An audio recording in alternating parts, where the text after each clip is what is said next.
Coming up is part 1 of the course from makethattrack.com. As a member of our website, you get access to all the links, presets, samples and loops, and also project files, including Midi, for all the tutorials on the site. Enjoy this free tutorial and be sure to check us out at makethattrack.com.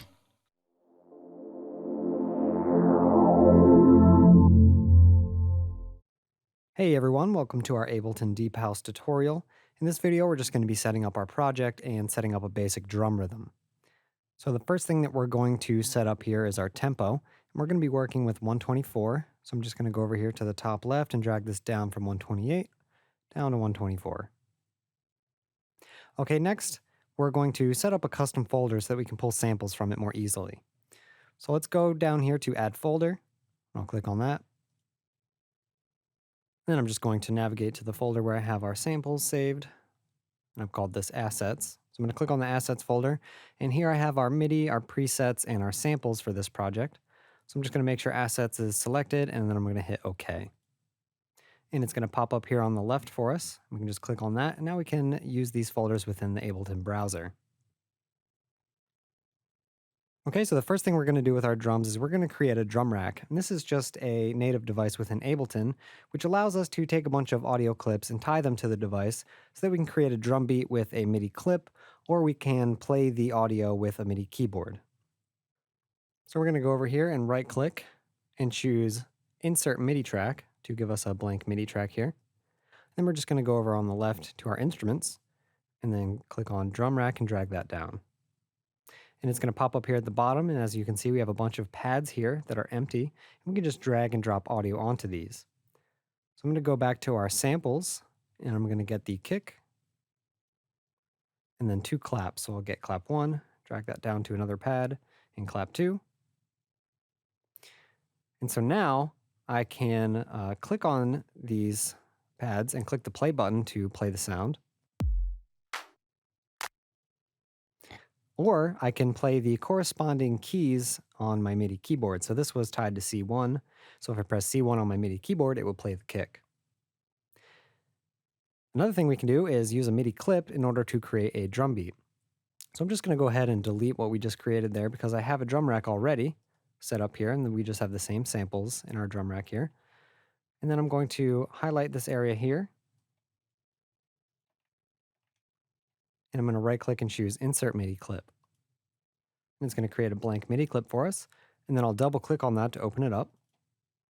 And in the MIDI clip view, we can see on the left that each of our sounds is tied to a different piano note. So if I want to get a note in here, all I have to do is double click. So I'll do that for our kick, and I'll make a kick happen once every beat.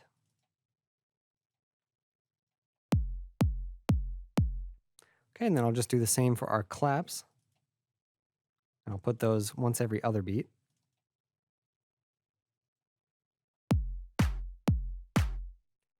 Okay, so now that we have our basic drum beat written in, we can go back to the drum rack and adjust some of our settings if we need to within our audio clips. So if we want to adjust the volumes for any of these, we can click on the pad that we want to adjust. And on the right, we have a volume option here.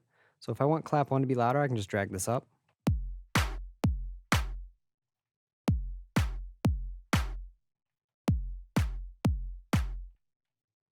We can do the same for all of our clips. We also have a pan setting here if we want one of our claps to be on the left and the other on the right, but I'm just going to leave them in the center for now. Okay, so next we're going to be working with some audio loops. So let's go into our samples and we'll drag hi-hat loop down into our hi-hat loop track. And we'll get hi-hat loop 2.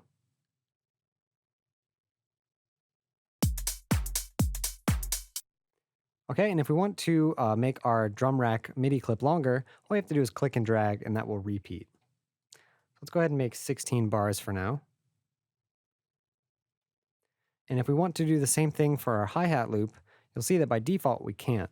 And that's because we need to turn on warping. So if I double click on this, it'll open the clip view. And I can turn on warp mode, and that will allow us to turn on the loop function. Okay, now we can click and drag it out as far as we want to.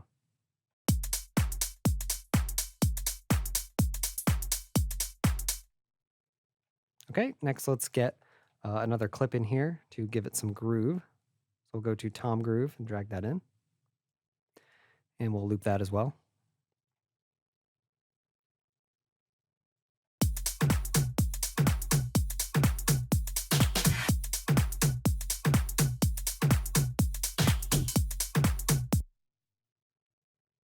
Okay, and let's drag a clap loop down here now to fill up some more space.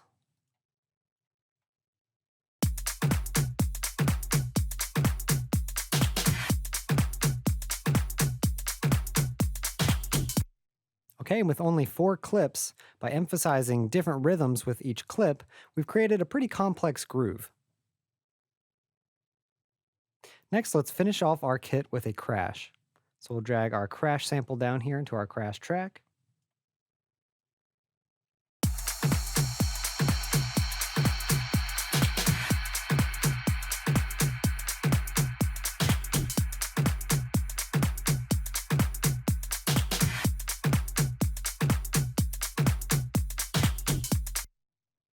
Okay, and that's going to do it for our basic drum rhythm.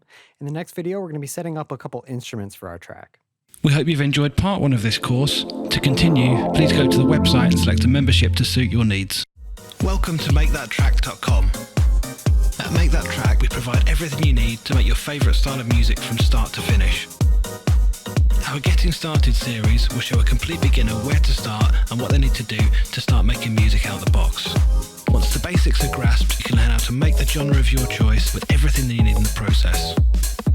Want to know how to make that elusive sound from your favourite producer's tracks? Check out our How to Make That Sound tutorials. We take the guesswork out and show you exactly what you need to do to get that sound within a few simple steps. With tips on arrangement, mixing, mastering and effects, you'll have everything you need to prepare your tracks to send to a record label and to play in the clubs. Get everything you need to make the music you love today.